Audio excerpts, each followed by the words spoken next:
Assalamu alaikum wa rahmatullahi ta'ala wa barakatuhu.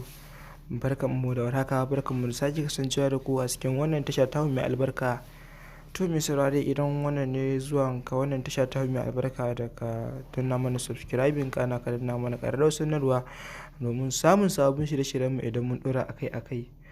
To fa fitaccen jarumin nan wanda kuka fi sani da Naziru Sarkin Waƙa ya fito yana tattaunawa da shi da wannan wanda yake ɓatanci ga fiyayyen halitta Muhammadu Rasulullahi sallallahu alaihi wasallama, inda yake ta ƙoƙarin fahimtar da shi Allah subhanahu wa ta'ala ta kowace hanya, ta kowace siga, amma inda yake cewa shi fa sam bai ga abin da za a yi wanda za a tabbatar mai da Allah subhanahu wa ta'ala ba.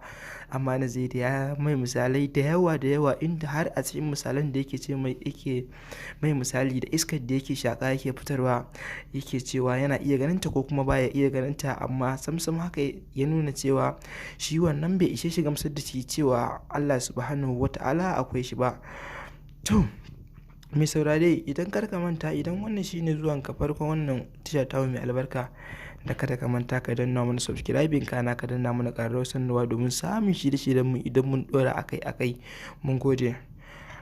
Naziru Sarkin Waƙa ya yi bakin ƙoƙarinsa wurin nuna wa ɗan jahannama hanyar da zai bi ya tuba zuwa abin da ya aikata, kuma inda aka ji shi da yawa, amma sam ya faɗa wa Naziru cewa shi fa abin da yake yi sam baya nadamar abin da yake faɗa, saboda da abin da ya faɗa akan gaskiyarsa yayi.